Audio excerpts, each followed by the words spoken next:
Ujú. Bueno, listo. Entonces el día de hoy voy a exponer con mi compañero Gabriel Burbano. Hoy voy a hablar del síndrome exfoliativo de dispersión y glaucoma pigmentario. Yo soy Camila, residente de oftalmología de segundo año de la Universidad Javeriana de Cali. Entonces vamos a empezar hablando del síndrome de exfoliación. El síndrome de exfoliación ha sido reconocido durante más de un siglo y ha llegado a ser muy respetado por el glaucoma agresivo que lo va a acompañar, como vamos a ver. El síndrome de exfoliación es un trastorno sistémico que está relacionado con la edad, ha afectado a más de 60 millones de personas en todo el mundo y se caracteriza por el depósito de material fibrilar extracelular en todo el cuerpo. Histológicamente vamos a ver que el material de exfoliación se compone de varios constituyentes de membrana basal y de fibra elástica. Vamos a ver que se ha encontrado fibrilina, elastina, laminina, fibronectina, proteínas de factor de necrosis tumoral beta, la clusterina y enzima de entrecruzamiento LOX-L1, que esta es muy importante entre muchos otros. ¿Qué es lo que ocurre? Que vamos a ver que en esta entidad los depósitos de exfoliación se van a encontrar dentro o sobre la superficie de todas las estructuras del segmento anterior del ojo, donde vamos a incluir la cápsula, el cristalino, el iris, el cuerpo ciliar, las zónulas y la red trabecular. Entonces, dentro de la importancia de este tema, vamos a destacar que casi la mitad de todos los pacientes con síndrome exfoliativo finalmente van a desarrollar glaucoma por exfoliación a lo largo de su vida. Y este tipo de glaucoma es la forma identificable más común de glaucoma de ángulo abierto en el mundo y en comparación con el glaucoma primario de ángulo abierto, el glaucoma por exfoliación se va a relacionar con mayores picos de presión intraocular media, una pérdida de campo visual mucho más avanzada en el momento del diagnóstico y también una peor respuesta al tratamiento. Vamos a ver que la gravedad del glaucoma y del daño del nervio óptico asociado se ha correlacionado con la cantidad de material de exfoliación presente dentro de la región yuxtacanalicular de la malla trabecular.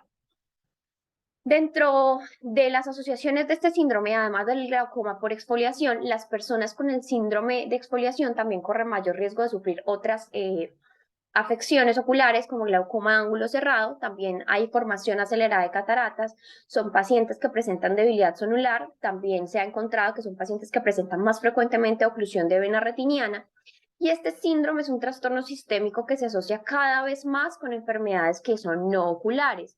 Vamos a ver que los estudios epidemiológicos que se han hecho al respecto muestran que este síndrome de exfoliación va a aumentar el riesgo de enfermedad arterial coronaria, va a aumentar el riesgo de hipertensión, de enfermedad cerebrovascular.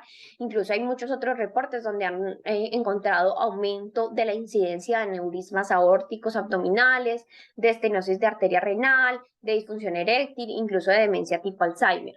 Pero pues esto continúa en investigación. Y hay otras asociaciones, como mencionaba previamente, pero realmente el mecanismo exacto que desencadena ese desarrollo de complicaciones vasculares en el síndrome aún no se conoce bien del todo. Se ha supuesto que la síntesis anormal de fibras elásticas en las paredes de los vasos, por ejemplo, o los niveles elevados de anticuerpos antifosfolípidos en esta entidad, también el aumento de estrés oxidativo, la disfunción endotelial, la hiperhomocisteinemia, pues van a desempeñar un papel contribuyente en estas entidades. Curiosamente, lo que se encuentra en la literatura es que a pesar de la asociación con estos trastornos sistémicos, el síndrome de exfoliación no ha parecido tener un impacto sustancial en la mortalidad cardiovascular o incluso por todas las causas. Vamos a ver que dentro de los factores de riesgo se han encontrado los polimorfismos de un solo nucleótido en el gen LOXL1, que van a estar fuertemente asociados con el desarrollo de síndrome de exfoliación y glaucoma secundario. Sin embargo, lo que se ha investigado es que los alelos de riesgo no han sido consistentes entre todas las poblaciones. Por ejemplo, han encontrado alelos de alto riesgo observados en poblaciones de Islandia, Estados Unidos, pero esos alelos fueron protectores en una población sudafricana. Entonces, hasta la fecha realmente no se ha identificado un alelo de riesgo consistente en todas las poblaciones. Y adicionalmente, dentro de los factores de riesgo está la edad, porque la mayoría van a ocurrir entre los 60 y 70 años. Se han identificado más en escandinavos y mediterráneos. Vamos a ver que dentro de las manifestaciones de este síndrome, el sello distintivo del síndrome de exfoliación es la aparición de depósitos granulares blanquecinos y escamas similares a caspa en la cápsula anterior del cristalino, como se ve en la imagen. Usualmente lo vamos a observar como un disco central de aspecto homogéneo, de material granular gris, del tamaño aproximado de la pupila en su diámetro más pequeño.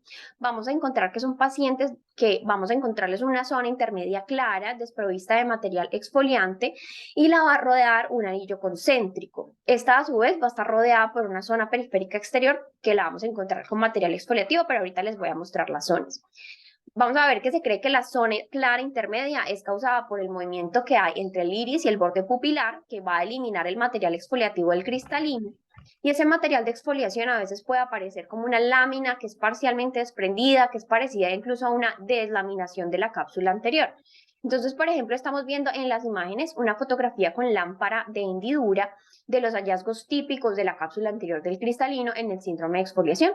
Entonces vamos a encontrar este disco central de material exfoliativo, la zona clara intermedia, donde la mayor parte del material ha sido eliminado por el iris, y la zona granular periférica, que nosotros lo vamos a ver con la pupila dilatada, por eso es muy importante dilatar a los pacientes. En la imagen B vamos a encontrar ese síndrome de exfoliación, donde la zona intermedia de pronto no está tan bien definida por las hebras del puente del material exfoliativo. Luego en la imagen C, igual, también un síndrome de exfoliación, pero aquí no vamos a encontrar disco central de material exfoliativo. Entonces lo que pasó fue que la zona granular periférica se ve con facilidad, pero solo después de la dilatación de la pupila. Y en la imagen D vamos a encontrar un síndrome de exfoliación que es muy sutil, donde el disco central y las hebras que unen la zona intermedia son visibles mediante una observación que ya es muy cuidadosa.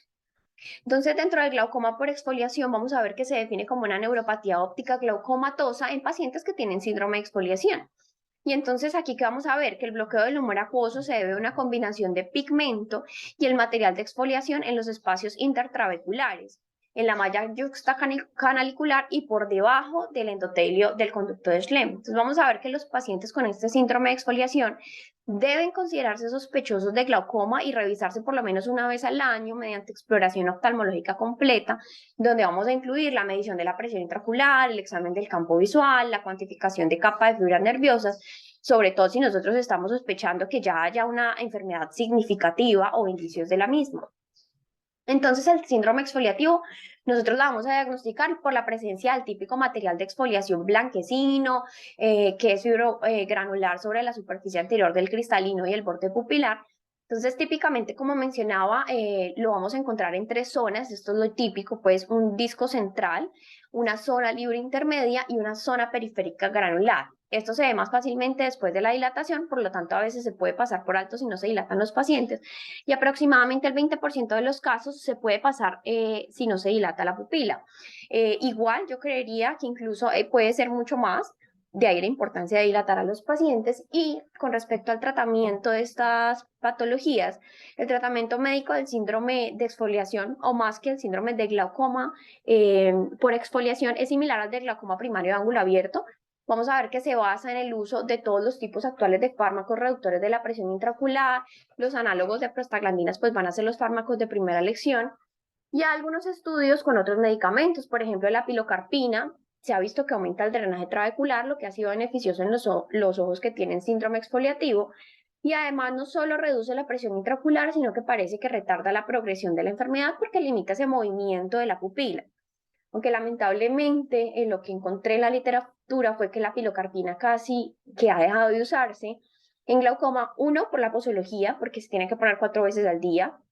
Dos, porque hay muchos pacientes que desarrollan esclerosis nuclear. Lo otro es que, por supuesto, hay una miosis que les puede oscurecer la visión, y porque el uso prolongado pues, nos puede dar lugar a sinequias posteriores.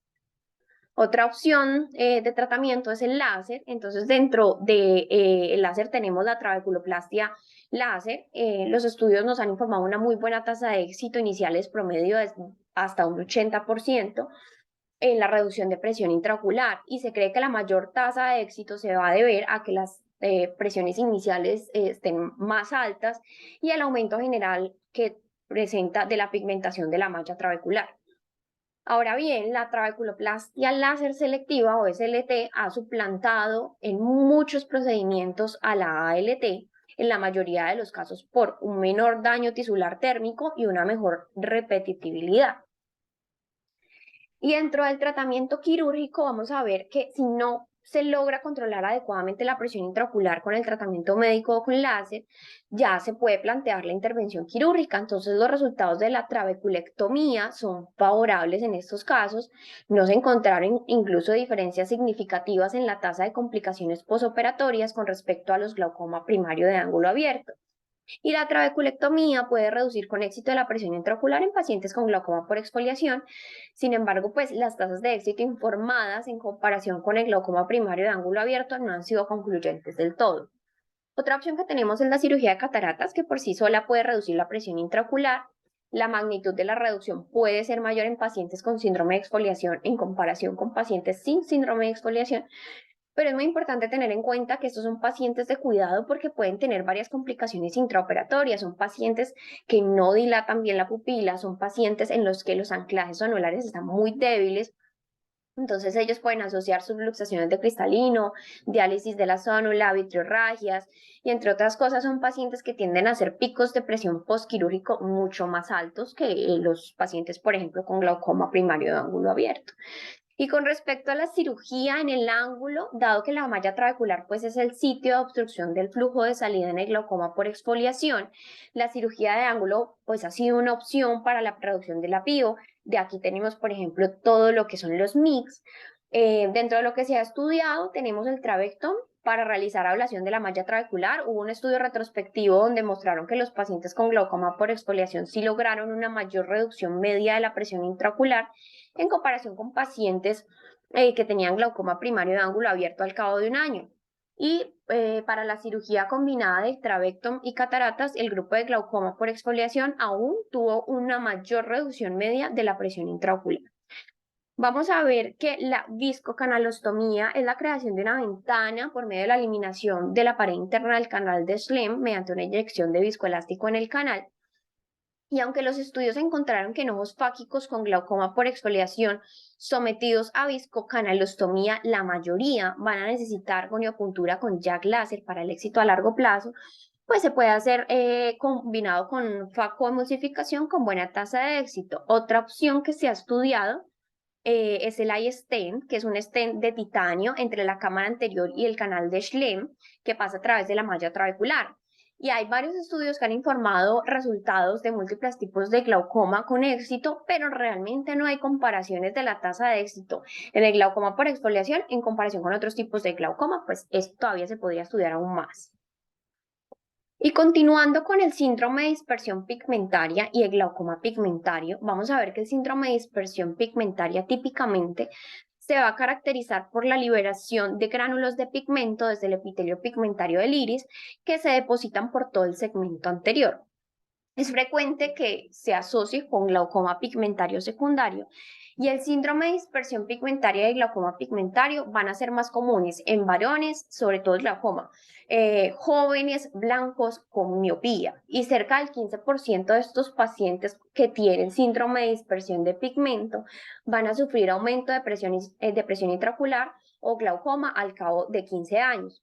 Vamos a ver que este es un patrón típico de herencia autosómico dominante con penetrancia incompleta, al menos en algunos familiares eso se ha encontrado, y se ha vinculado con diversos locus genéticos. Vamos a ver que la miopía es un factor de riesgo de manifestaciones clínicas y los grados mayores de miopía incluso se asocian a glaucoma más temprano y con mayor gravedad.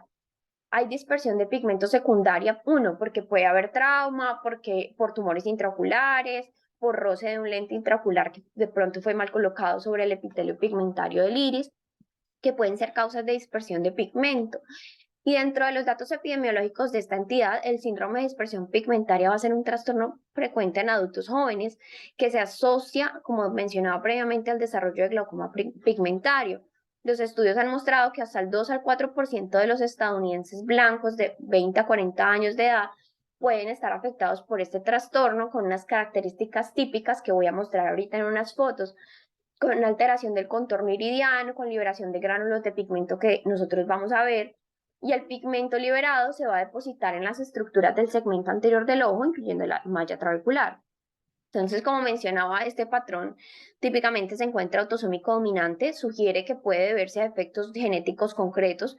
Dentro de esta entidad se ha hallado un locus para este síndrome, que es el que estoy poniendo ahí, pero aún no se ha aislado un gen responsable como tal, y la alta prevalencia de este trastorno indica que incluso pueden haber más de un gen implicado. Básicamente lo que se ha estudiado es que se han identificado dos genes que contribuyen a la forma como de este síndrome de dispersión pigmentaria y glaucoma, pero se ha investigado en ratón, y esto parece pues que no está implicado en la enfermedad en seres humanos. Las imágenes que tengo ahí a la derecha son de un síndrome de dispersión de pigmento. Entonces, en la imagen A estamos viendo una VM que muestra el arqueamiento hacia atrás del iris. Por eso es que a veces en la literatura nosotros lo podemos encontrar como bloqueo pupilar inverso. En la imagen B, igual ahorita lo muestro ampliado, vamos a encontrar el uso de Krukenberg. En la imagen C encontramos defectos de transiluminación del iris en forma radial. Y en la imagen D vamos a ver un ángulo que es muy pigmentado. Entonces, ya como tal en el glaucoma pigmentario tiene unas estimaciones aproximadas de 10 a 100 por cada 100.000 habitantes.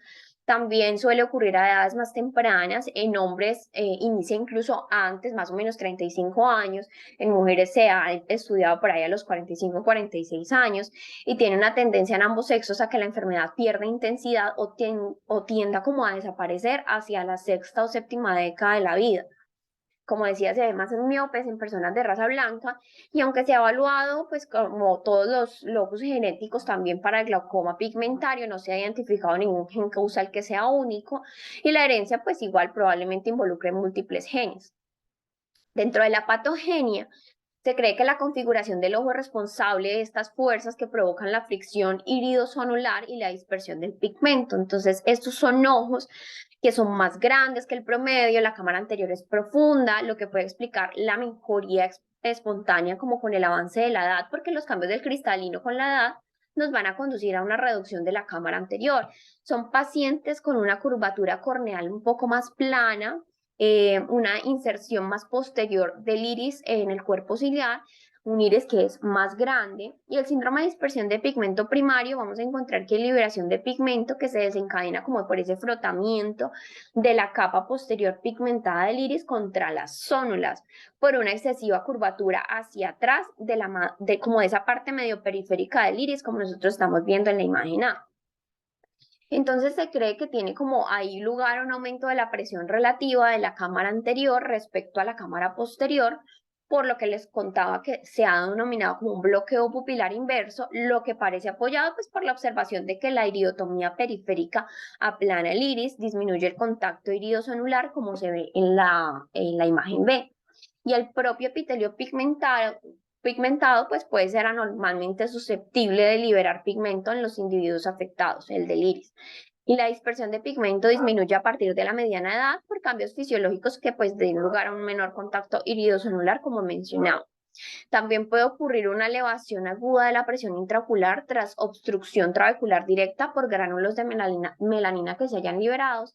Y los pacientes con glaucoma pigmentario, pues sí tienen una mayor frecuencia de sensibilidad a los corticoides, y esto es importante tenerlo en cuenta. Dentro de la presentación clínica, generalmente son pacientes que están asintomáticos, aunque ocasionalmente pueden presentar edema corneal con halos, borrosidad en respuesta a picos de presión intraocular, y en algunos pacientes esto se ha encontrado que es precipitado por el ejercicio dentro de los estudios que encontré. Aquí, por ejemplo, estamos viendo que dentro de los hallazgos de estos pacientes, aparte de que nosotros vamos a tener, pues como decía, son pacientes generalmente miopes, donde vamos a encontrar cámaras generalmente muy profundas, en la córnea, con un examen cuidadoso, vamos a encontrar ese depósito de pigmento en el endotelio con una distribución que es vertical en forma de uso, que es lo que se denomina el uso de Kruken. En el iris vamos a encontrar defectos de transiluminación en forma como de una rendija radial y gránulos de pigmento finos en la superficie. Y cuando hacemos la gonioscopia, vamos a encontrar un ángulo muy amplio con cavidad del iris en la periferia media, hiperpigmentación trabecular homogénea, y el pigmento también se puede ver en o anterior a la línea de Schwalbe. Estos pacientes, cuando presentan el síndrome de dispersión pigmentaria, se puede hacer observación a intervalos de 6 a 12 meses para detectar elevaciones de la presión intraocular, Yo hablaba precisamente con el doctor Rivera que hay muchos estudios que son controversiales con respecto a si en estos pacientes hacer o no iridotomía periférica láser. Realmente los estudios son controversiales al respecto, pero sí hay algunos. Y ya cuando se ha desarrollado el glaucoma pigmentario, vamos a ver que un tercio de los pacientes con síndrome de dispersión pigmentaria desarrollan hipertensión ocular o glaucoma crónico de ángulo abierto después de 15 años incluso. La elevación de la presión intraocular parece deberse tanto a la obstrucción pigmentaria de los espacios intertrabeculares como al daño secundario del trabéculo. Igual los hombres se ven afectados con el doble de frecuencia que las mujeres. Y para el diagnóstico de esta entidad es muy importante, vamos a tener en cuenta que se presenta típicamente entre la tercera y cuarta década de la vida, generalmente es crónico. Vamos a encontrar todos estos signos de dispersión pigmentaria. Aquí ya encontramos, por supuesto, la neuropatía óptica glaucomatosa, daño estructural o funcional, y la presión intraocular puede ser inestable y es frecuente que se encuentre una enfermedad asimétrica, no necesariamente se va a encontrar igual en los dos ojos. Nosotros podemos hacer diagnóstico diferencial con un trabéculo muy pigmentado, con pseudoexfoliación, con glaucoma pigmentario pseudofágico, con secuelas de uveitis, pero sí es importante nosotros tener en cuenta todos estos signos para el diagnóstico oportuno. Dentro del tratamiento de esos pacientes, los análogos de prostaglandina reducen la presión intraocular de manera más significativa que los betabloqueadores, por ejemplo, en pacientes con glaucoma pigmentario, y por eso generalmente se consideran la terapia de primera línea. Y dentro del tratamiento con láser, también se puede realizar la trabeculoplastia láser selectiva para tratar el glaucoma pigmentario, especialmente en las primeras etapas de la enfermedad. Aunque el efecto del tratamiento puede disminuir en un par de años, pues tenemos que tener la precaución con la SLT porque los pacientes con una malla trabecular que es tan pigmentada, pues tienen su riesgo de elevaciones significativas de la presión intraocular después del láser. Como mencionaba, también tenemos la iridotomía periférica con láser, que en el contexto de la dispersión de pigmento con ángulos abiertos es controvertido, parece aplanar la configuración del iris y la mayoría de los estudios han encontrado que esto, aunque puede que no tenga ningún beneficio en la reducción de la progresión de la enfermedad, aparentemente con los grupos que usaron de control, puede que esto se deba al resultado de la liberación de pigmento cuando se hace la iridotomía. Una revisión que se realizó de Cochrane en 2016, ellos revisaron 5 ensayos controlados aleatorios que encontraron evidencia insuficiente pues para hacer una recomendación a favor o en contra de la iridotomía periférica láser en el síndrome de dispersión de pigmento o en el glaucoma pigmentario. Esto todavía es un campo de estudio importante. Y para finalizar con el tratamiento quirúrgico, la trabeculectomía es un procedimiento pues eficaz que está bien establecido en esta población. Recientemente, pues como mencionaba, tenemos las cirugías de glaucoma microinvasivas o los MICS que se han encontrado como una modalidad de tratamiento para el glaucoma pigmentario.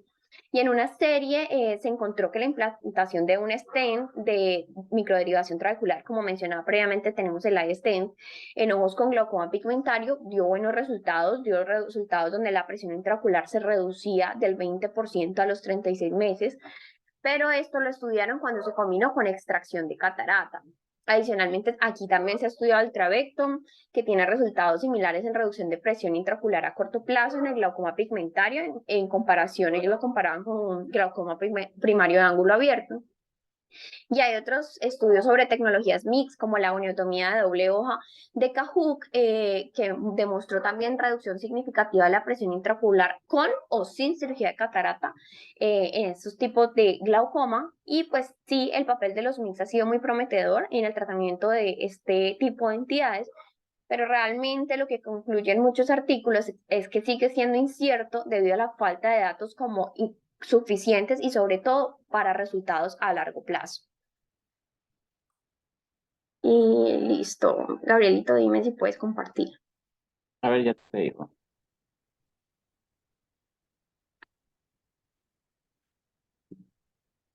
¿Están viendo la pantalla allí? Está cargando, espera. Sí, ya. Ajá. Voy a poner acá la nueva presentación. ¿Alguna pregunta de síndrome de dispersión pigmentaria o de pseudoexfoliativa, algo que ustedes quieran aclarar, o para no dejarlo al final, sino punto a punto?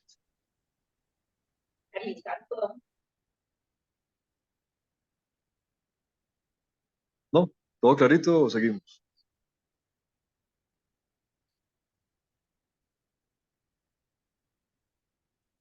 No, sigue, Gabriel, tranquilo. Listo. Bueno, entonces en esta parte de la sesión vamos a abordar lo que corresponde a glaucoma asociado a traumatismos oculares. Bueno, en este caso dividí la sesión así, en generalidades, epidemiología, glaucoma traumático de inicio inmediato precoz y el de inicio tardío. Entonces, en cuanto a generalidades, como hemos visto, este es un tipo de glaucoma secundario que se va a desarrollar tras un traumatismo ocular, que puede ser cerrado o penetrante. Y como veremos a continuación, existen varios mecanismos que van a interactuar para el aumento de la presión intraocular. Sin embargo, podemos encontrar escenarios también donde la presión puede ser normal, alta o baja en el periodo inicial. Y puede ser inmediatamente posterior al trauma o meses o años después, donde se ve afectada la salida del humor acuoso.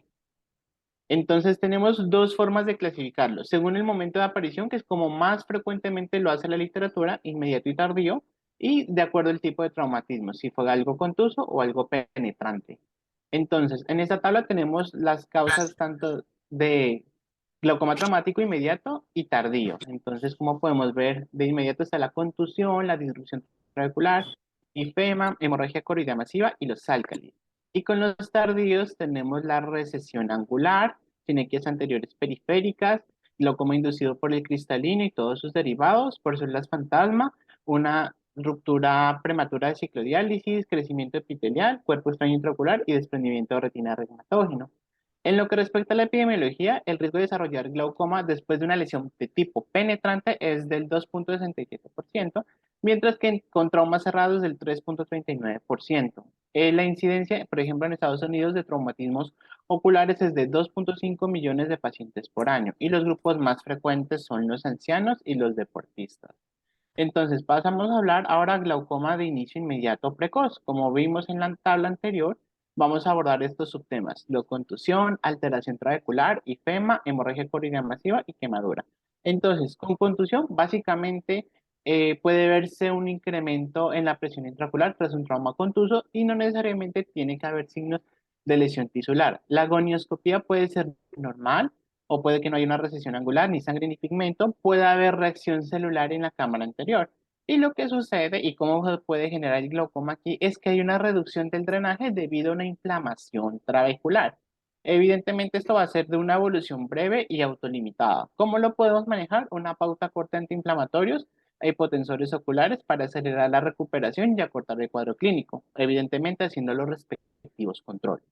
En cuanto a alteración trabecular, puede haber cambios traumáticos como hemorragias delimitadas en el conducto de Slem, que en este caso lo ponen como en este elemento amarillo, y puede haber hasta rupturas del espesor total de la malla trabecular. También puede formarse un colgajo trabecular con un punto de ruptura debajo de las láminas trabeculares o de la línea de Schwab.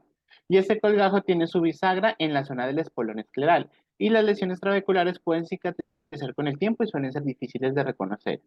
El manejo básicamente es el mismo que en las contusiones. En cuanto a ifema, que es donde más énfasis nos hacía la literatura, cuando hay ifema hay una lesión ocular significativa y el ifema tiene múltiples mecanismos para generar glaucoma en sí, sea por la contusión, que como hablamos previamente hace una inflamación en la malla trabecular, la ruptura de la malla o la obstrucción trabecular por eritrocitos, y también puede que haya un coágulo grande en la cámara anterior que genere un bloqueo pupilar y se ocluye la abertura pupilar completa. Entonces, aquí sí hay que tener en cuenta la clasificación de los sistemas.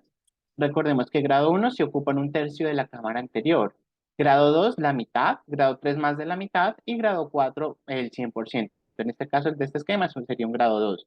El pronóstico visual se define como pronóstico visual en este caso si el paciente termina con una agudeza visual de 20-50 mejor, evidentemente va a estar ligado al tipo de ifema. Entonces, con grado 1 a 75-90%, grado 2 a 65-70, grado 3 y 4 25-50. ¿Por qué es importante tener esto en cuenta también?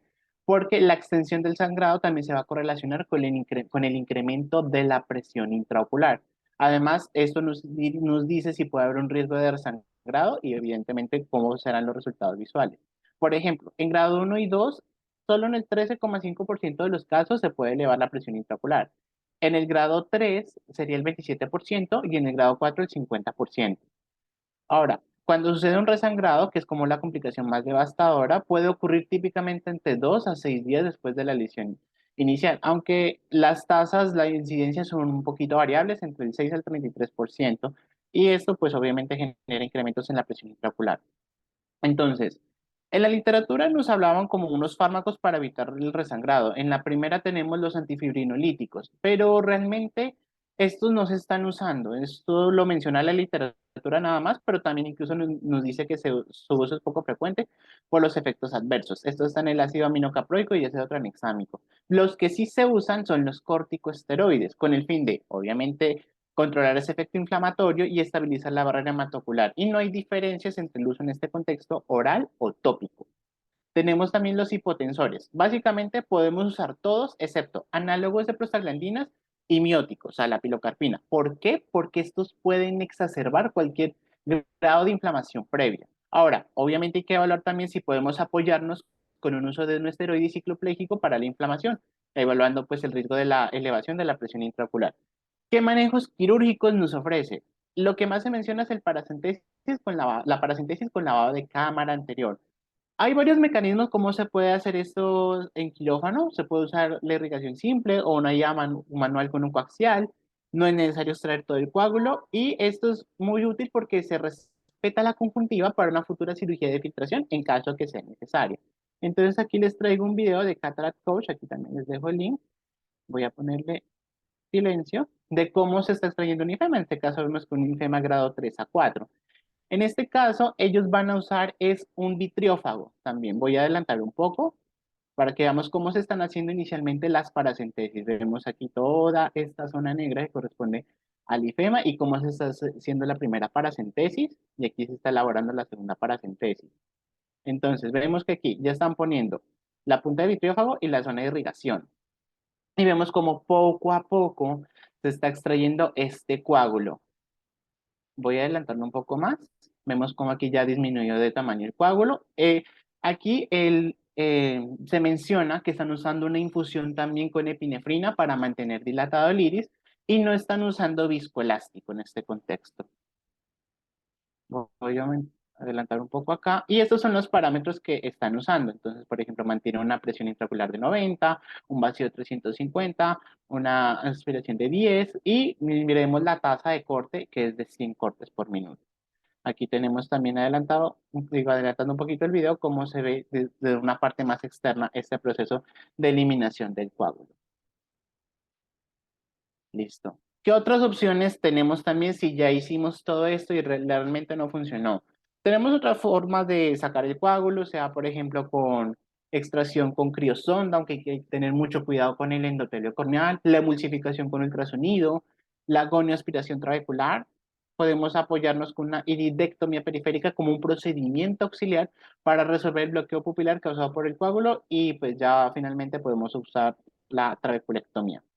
En cuanto a hemorragia coroidea masiva, esta es poco frecuente y como vamos a ver en la biomicroscopía, la cámara anterior es estrecha, tanto la central como la periférica. Y va a haber disminución del reflejo rojo y podemos ver un aspecto de una masa retrocristaliniana. En el fondo de ojo vamos a ver estas elevaciones coroideas o una elevación coroidea. Y como esto genera un glaucoma, hay una obstrucción trabecular que ocurre por un cierre angular secundario, que esto evidentemente va a incrementar la presión intraocular. El manejo del glaucoma en este contexto es con hipotensor tópico, inhibidores de anhidrasa carbónica o agente hiperosmótico según el caso y complementamos con ciclopléjico y esteroide. Obviamente estos pacientes deben estar vigilados también por el servicio de retina. En cuanto a quemaduras químicas, las más frecuentes son por álcali. Entonces, este es un ejemplo, la soda cáustica, que generan glaucomas inmediatos o tardíos con aumentos variables de la presión intraocular. En este caso, se incrementa la presión intraocular por una liberación de prostaglandinas y un bloqueo de la malla trabecular. El manejo va a ser tópico, con beta bloqueadores o alfagonistas y también sistémico. Obviamente, nos apoyamos manejando la respectiva quemadura, la quemadura corneal. En este caso evitamos también mióticos y análogos de prostaglandinas para evitar exacerbar ese componente inflamatorio. Y podemos apoyarnos de una paracentesis de la cámara anterior si la presión intraocular es muy alta. Aquí hablamos de los glaucomas ahora de inicio tardío. En este caso vamos a hablar de los que están en azul, ya que este de glaucoma inducido policristalino va a tener su propia sesión y de cuerpo extraño intraocular y desprendimiento de retina regmatógeno ya se han hablado en las sesiones de retina y también por cuestiones de tiempo. Entonces, en cuanto a la recesión angular, lo que sucede es que hay una separación entre las fibras longitudinales y circulares del cuerpo ciliar. Las fibras longitudinales se van a mantener ancladas al espolón escleral y esto genera un desplazamiento hacia atrás del iris. Puede haber, como podemos ver en esta imagen de abajo, una iridodiálisis, también una ciclodiálisis, sinequias periféricas y fibrosis en la malla trabecular. Según el mecanismo del trauma, también puede haber subluxación de cristalino o una catarata traumática. Entonces, la incidencia tras un IFEMA, en este caso, es del 71 al 100%, aunque un glaucoma después de una recesión angular es muy raro, solo se presenta entre el 7 al 9% de los casos. Hay mayor riesgo, por ejemplo, si hay compromiso de 240 grados a 360 grados. Y la elevación de la presión intraocular puede ser durante el primer año o incluso hasta más de 10 años después, con una presentación clínica muy variable. Lo más frecuente es que se presente de forma unilateral como un glaucoma crónico. Siempre hay que investigar, por ejemplo, antecedentes de trauma previo. En la biomicroscopía vamos a encontrar, de hecho, una cámara anterior más profunda en el lado afectado. Podemos encontrar desgarros en el esfínter o en la raíz del iris. Y adelgazamiento estromal. En la gonioscopia vamos a encontrar, como están señalando las flechas, una superficie expuesta del cuerpo ciliar mayor de lo normal y un desplazamiento hacia atrás del iris. El tratamiento en este caso sí vamos a variar un poco. Primero se inicia con tópico y después con trabeculoplastia láser. En cuanto a las sinequias anteriores periféricas, como podemos ver en estas imágenes, estas se producen por una aposición del iris a las estructuras del ángulo o la córnea periférica tras una inflamación. Lo que sucede es que aquí, pues obviamente hubo depósitos de sangre y detritos inflamatorios después de un linfema. Los traumatismos penetrantes pueden mantener la cámara anterior aplanada por periodos prolongados, generando un cierre sinequial. Es por eso que se debe hacer una vigilancia gonioscópica periódica. Aquí el tratamiento también varía un poco. Iniciamos es con iridogonoplastia, que es lo mismo que iridoplastia, con láser argón, y si fracasa, optamos por una goniosinequiólisis quirúrgica. Ahora, si persiste el ángulo cerrado, ahí optamos por manejo farmacológico y después ya optamos por las cirugías filtrantes o los implantes de válvula. Ahora, tenemos el glaucoma por células fantasma o glaucoma hemolítico. Aquí, en este contexto, tuvo que haber sucedido una hemorragia vítrea. ¿Por qué? Porque los eritrocitos en este contexto degeneran en células fantasma. Esto sucede en un rango de 1 a 2 semanas. Ahora, si sucede esto y tenemos una yeloides anterior no íntegra, estas células fantasma van a migrar hacia la cámara anterior, como estamos viendo en este esquema de la izquierda. Y estas son células muy rígidas que no logran atravesar la malla trabecular y evidentemente generan obstrucción de la malla e incrementan la presión intraocular. Vamos a verlas en la biomicroscopía como unas células color ocre. Si se sedimentan, por ejemplo, pueden generar un pseudohipopion. En este caso, el manejo es con antilocomatosos tópicos. Si la presión no mejora o el paciente sigue con evolución estacionaria, optamos por un lavado de cámara anterior.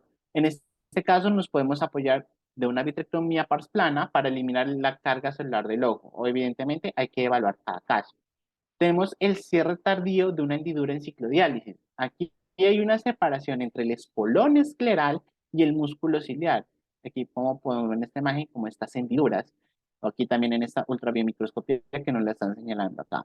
Estas se asocian inicialmente a hipotonía, pero cuando se cierran puede ser espontáneo quirúrgico, obviamente se incrementa la presión intraocular. Pueden debutar como un cuadro de un cierre angular agudo, disminución de agudeza visual, dolor ocular, náuseas, vómito, edema corneal, pero podemos encontrar una cámara anterior formada y un ángulo abierto. El tratamiento es con mióticos y hacer una vigilancia gonioscópica también. Y finalmente tenemos la invasión epitelial, donde hay una proliferación anormal de células epiteliales en la cámara anterior. Puede haber un trauma penetrante, una fístula permeable entre la superficie ocular y la cámara anterior. Si hay proliferación en la malla trabecular, como hemos hablado en los otros mecanismos, se incrementa la presión intraocular. Lo que sucede es que aquí hay una proliferación epitelial en lámina, y si la lámina epitelial contrae y tira hacia atrás el iris hacia el ángulo, también genera un incremento en la presión intraocular. Esto es raro y es de mal pronóstico y realmente es difícil de tratar. Evidentemente se comienza con el manejo tópico, después ya con manejo quirúrgico. Y muchas gracias. Eso es lo que traíamos para el día de hoy.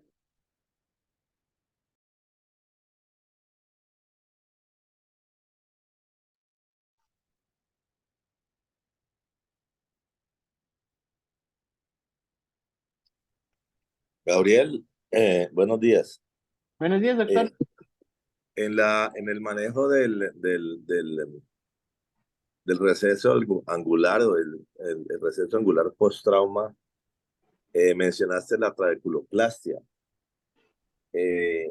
Si en alguna parte la encontraste descrita, pues no le luce a uno como una alternativa en un trabéculo traumatizado, desgarrado, probablemente colapsado, que tenga algún beneficio la trabeculoplastia.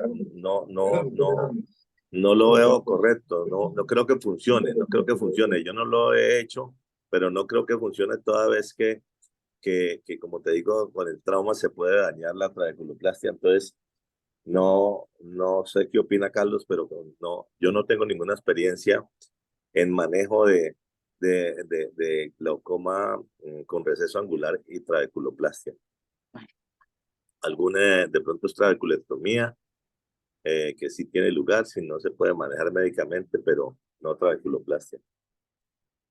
Sí, no, de Por lo acuerdo, yo demás, nunca la había sí, Carlos. escuchado, pero pues hay que mirar eso en detalle. Pero indudablemente los glaucomas por recesión angular, por supuesto, son glaucomas agresivos, con presiones bastante elevadas, que si no se hace trabeculectomía temprana, obviamente el glaucoma progresa a unas velocidades bastante aceleradas. Entonces, sí, yo creo que no va como al caso, no es como el caso típico para eso. Sí. Eh, bueno, de la primera parte de Camila, entonces, en cuanto al síndrome pseudofoliativo, como hablábamos, es algo muy raro. Yo en lo personal solamente he visto tres pacientes, una señora colombiana y dos italianos casados con colombianas que viven aquí en Cali. Ya todos sabemos es algo que es más de caucásicos, europeos, escandinavos. Es muy raro verlo aquí.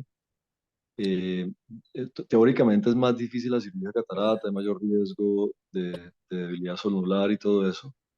Yo tengo un amigo, compañero de residencia oftalmólogo, que se casó con una finlandesa y vive en Finlandia hace más de 20 años. Él es cirujano de segmento anterior y él me dice que a la semana opera 10, 12 casos, de los cuales el 70% tienen algún componente pseudofoliativo y que rara vez él coloca anillos. Pero ojo, una cosa es el paciente únicamente con pseudofoliación sin glaucoma y otra cosa es operar la catarata con un glaucoma ya presente, seguramente la debilidad mayor. Pero aparentemente no es tan dramática la cosa como aparentemente se ve en los estudios. En cuanto al síndrome de dispersión pigmentaria, sí es algo mucho más común en Colombia. Lo de la iridotomía indudablemente siempre es y seguirá siendo controversio. Yo creo que la indicación real es cuando hay un glaucoma pigmentario, que además son raros, no son frecuentes, son más bien raros. Pero de resto, hacer o no hacer, pues siempre está cualquiera de las dos opciones igual de vale. Yo en lo personal solamente los hago para cuando hay un glaucoma ya instaurado o cuando definitivamente es una dispersión, o sea, un pigmento en el trabéculo pues exagerado y un verdadero, una concavidad muy pronunciada y que uno vea que ese roce a largo plazo va a llevar a un glaucoma, pero el resto pues uno lo puede observar sin ningún inconveniente. En cuanto a la charla de Gabriel, lo primero en un glaucoma traumático es ver el ojo sano, es ver con qué vamos a comparar, porque muchos pacientes tienen algo que se llama banda ancha del cuerpo ciliar, que es como después del espolón hay un espacio grisáceo que puede ser un poquito ancho y es normal, y que si uno de pronto no tiene un patrón de comparación del otro ojo, uno puede pensar que es una recesión y equivocarse. Entonces es importante ver eso. Y lo segundo, las recesión usted puede tener un trauma hoy y el glaucoma puede presentarse a los 6 meses o al año o a los 2 años. Es muy importante el seguimiento a largo plazo.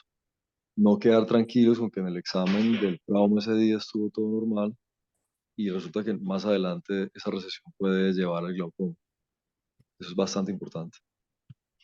No sé, Poncho, vos qué más querás como complementar de Sí, todo esto. yo siempre les digo, les comento a los pacientes una anécdota que yo tuve, que es cuando yo salí a Miami a hacer el entrenamiento en glaucoma que hice. este, Me quedé aterrado de exactamente lo que está diciendo Carlos, de la cantidad de glaucoma desfoliativos y de síndrome desfoliativo en los pacientes, la frecuencia. Y a mí me preguntaba el docente, ¿y usted no había visto? Y yo, no, yo en la clínica no había visto, pues no sé. Entonces él me dijo, ¿y usted sienta en la lámpara al paciente después de que lo dilata? Y le dije, no. Y le dice, ahí está el problema. Que usted no mira al paciente dilatado en la lámpara de hendidura. Si usted no mira el paciente dilatado en la lámpara de hendidura, se le van a pasar todos los exfoliativos. Y yo me daba golpes de pecho pensando que tenía muchos, pero realmente lo que está diciendo Carlos, no, eso es de escandinavos y la frecuencia acá es muy bajita, pero sí podía haberse pasado alguno por no mirar en la lámpara del paciente dilatado. Y a veces subluxaciones del cristalino pequeñas no las ve uno si no dilata el paciente y lo mira a la lámpara de hendidura. De modo que la recomendación es que no pasen directamente de la dilatación al fondo de ojo o oftalmoscopía indirecta sin mirar la lámpara de hendidura, porque uno no solo no puede pasársele la exfoliación del cristalino, la subluxación del cristalino, sino muchas cosas que el paciente dilatado le muestran y lo preparan a uno para una cirugía, por ejemplo. Porque lo más desagradable es entrar a una cirugía de catarata, por ejemplo, y encontrarse una subluxación del cristalino que ha debido preverla antes de la cirugía. Y a todos seguramente nos ha pasado, me imagino que a ti, Carlos. Entonces, este, es importante mirar al paciente después de dilatar. Y la otra cosa de mix que yo no tengo mucha, no sé qué comentarios merezca, Carlos, de pronto vos qué opinas, porque yo no tengo experiencia con mix en glaucoma pigmentario, ni en glaucoma exfoliativo, nada de eso. ¿Qué tenés vos?